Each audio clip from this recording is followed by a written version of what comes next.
Okay, good evening. So week 8, chapter 28, preventing and reducing behavior with differential reinforcement. So we've learned about reinforcement early on in the course, and we learned that reinforcement is basically a natural process whereby behavior is maintained or strengthened, because when the response occurs in an environment and changes the environment, then the consequences of that behavior can have reinforcing properties if that behavior maintains or increases in the future. We can't change the behavior that just happened, but of course consequences about future behavior. And an important distinction to make is that when we're talking about the ABCs, we've got the antecedent condition that has our SDs, our S deltas, and our SPs.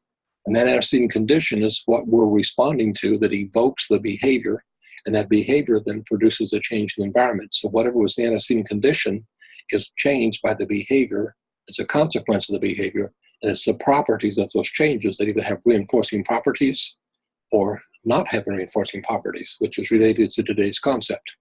So the natural process of reinforcement makes a little bit of sense, and we've learned that something can be added. A teacher could add praise, and a child might cooperate more. A parent could give a child an extra piece of brownie for helping clean up with the dishes or something. And if something gets added, positive reinforcement. And a lot of behavior is actually, we know, managed by negative reinforcement.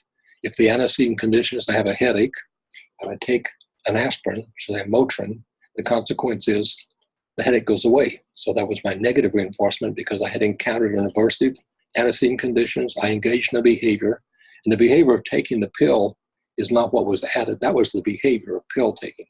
It's the consequence of taking the headache powder, the aspirin. The consequence was the headache went away. A lot of people get mixed up. They think that taking the pill was what's added, but that is the behavior. So we know about positive and negative reinforcement.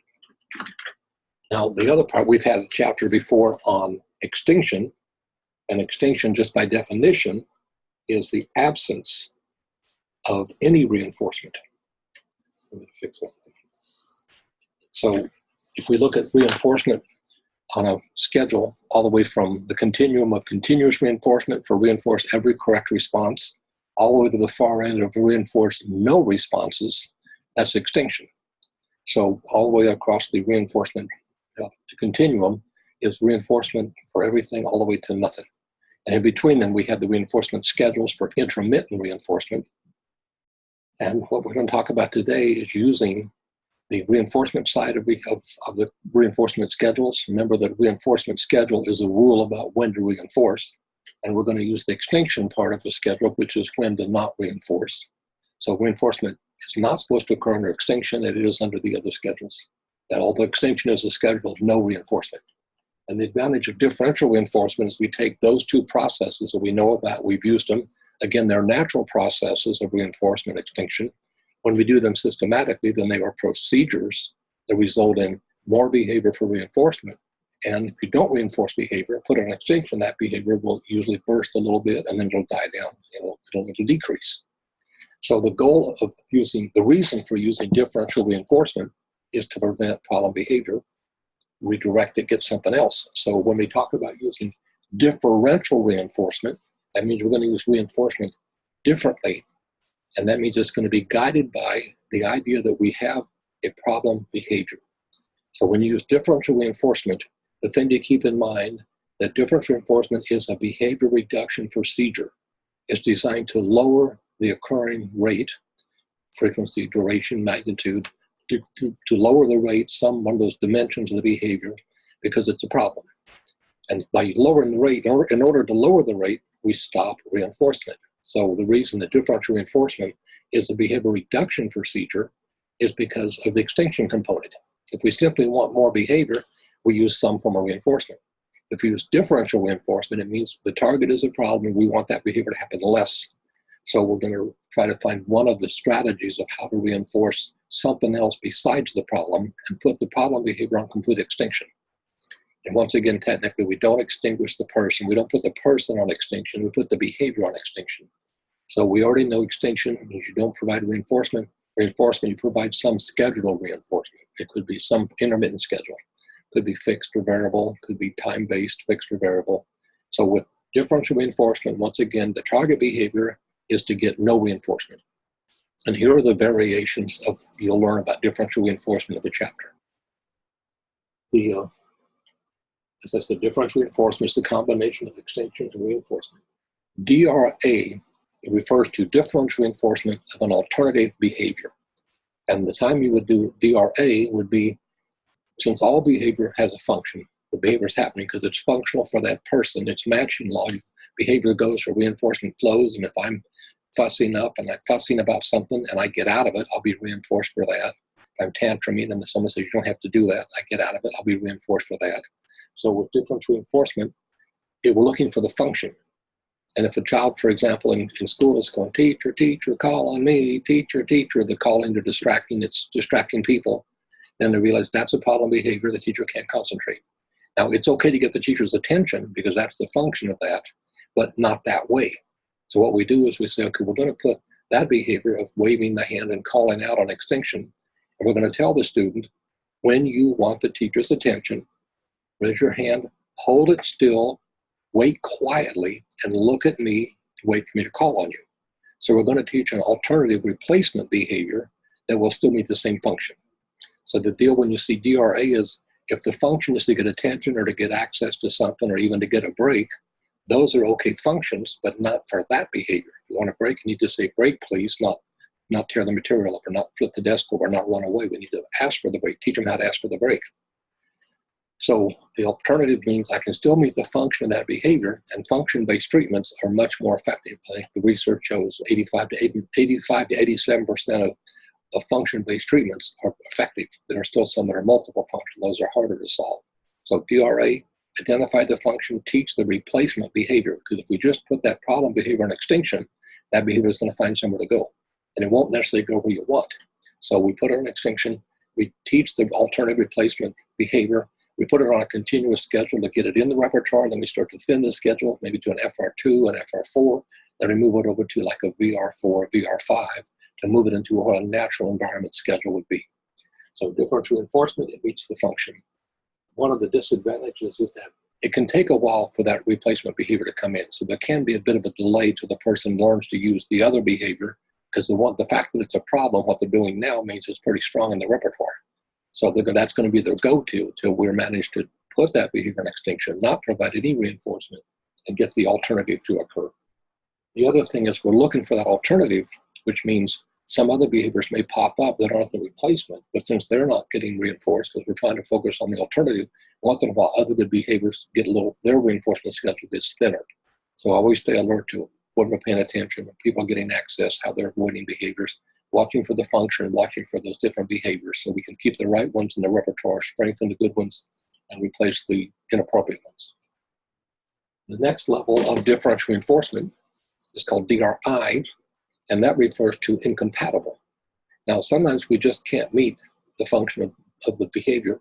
You know, like if someone's doing something for attention, but the way they do it is to punch them, we can try to say, you need to say, excuse me, may I talk to you? You need to use your words. If someone's grabbing something, that's well, there's not an appropriate way to grab. So one we do with DRI is, can we find an incompatible topographical response? If I've got someone who grabs people, I give him something to carry. Here, you carry this, you hold this. Now his hands are busy. And by carrying something, I can give him attention for carrying. It's not going to get the reactions from somebody who's grabbing, but I can give him attention for carrying. It's not the alternative, but it is a behavior that's incompatible with grabbing. One of the members of the speech club I'm in told me about raising 5 boys. And her rule before they went to the toy store, she lined them up out front and said, okay, we're going to the toy store, hands in your pockets. And they take them to the store. If they kept their hands in their pockets as they walked around, then at the end of the time to go, she let them pick a toy. So I told her what she was doing was differential reinforcement and incompatible. They couldn't be grabbing toys on the shelves and pushing each other and hitting each other if their hands were in their pocket. So that was a form of differential reinforcement of an incompatible behavior. The next one you're going to see is DRO. DRO originally was used to refer to differential reinforcement for the omission of the problem behavior. If the person did not do that behavior, it was such a problem, we wanted them to just not do it. So we want to reinforce the absence of a behavior. And that's tricky because usually the behavior occurs, we can reinforce it. If the behavior is not occurring, how do we reinforce the non-occurrence of a response? So what they do is, instead of reinforcing the omission, some people use the word other behavior because they're always doing something. behavior is always happening. So you'll see DRO mentioned some places, the differential reinforcement of the omission of the target behavior, which means something else is getting reinforced, not the problem behavior. And some will say DRO, differential of some other behavior, because if it's not the problem behavior, it is something other. And the time that you use DRO is when you've got a problem behavior that is such a problem, you don't just try to find an incompatible alternative. You'll take anything but that response. So if some child's using a bit of language the parent just doesn't want to hear that word, they'll basically say, I'm not going to reinforce with that word. You know, use any other word you want, but just not that one. So the idea behind DRO is something other than the problem behavior.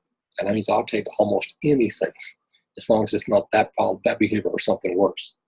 But when you're using DRO, we can use our time-based schedules, or temporal components of life and behavior happening over time. And we can do it for whole interval. We can break something down into 1 minute intervals. For 10 minutes, we're going to be doing this. So for each minute that you go without doing that, I'm going to give you a point. And as you earn those points, at the end of 10 minutes, you can trade those points and then you can get something at the store. You can, I'll make you special brownies for dessert, something. So whole interval, DRO, means you set the amount of time. Could be 10 seconds, could be 1 minute, could be 10 minutes, could be an hour. And if you go that whole time without the problem behavior, you're going to get reinforced for whatever else you did with some kind of reinforcing property of something.